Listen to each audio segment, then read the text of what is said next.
Հիդրոպոնիկայի կիրառման առաջին քայլերը։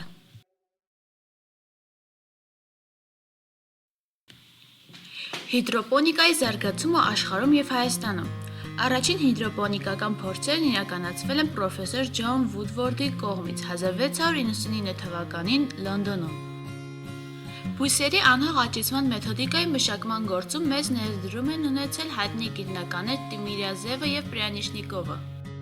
Արտադրական մասշտաբներով առաջին հիդրոպոնիկական փորձերը կատարել է Կալիֆոռնիայի համալսարանի պրոֆեսոր Ուիլյամ Գերիգեն։ Ներկայումս խոշոր արտադրական հիդրոպոնիկական տնտեսություններ կան աշխարհի շատ երկրներում, այդ թվում Հոլանդիայում, Ճապոնիայում, Շվեդիայում, Ֆրանսիայում, Իտալիայում, Իսպանիայում, Գերմանիայում, Դանիայում, Նորվեգիայում, Լեհաստանում, Ավստրալիայում, ԱՄՆ-ում և այլ երկրներում։ Հիդրոպոնիկայի տեսակները՝ ջրային մշակույթ, հիդրոպոնիկա, օդային մշակույթ, աերոպոնիկա, կլաքարային մշակույթ, ագրեգատոպոնիկա։ Հիդրոպոնիկայում կիրառվող լցանյութերի ընդհանուր բնութագիրը։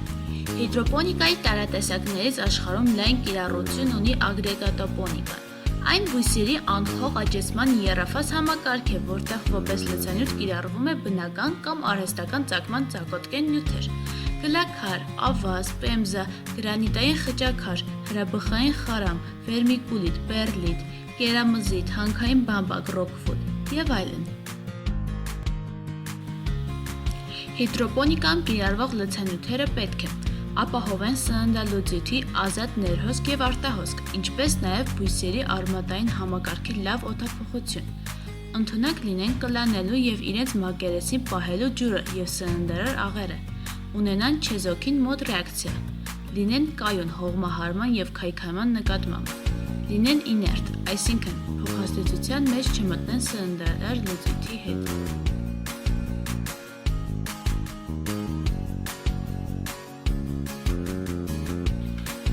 Հիդրոպոնիկայում կիրառվող սննդալուծիչները։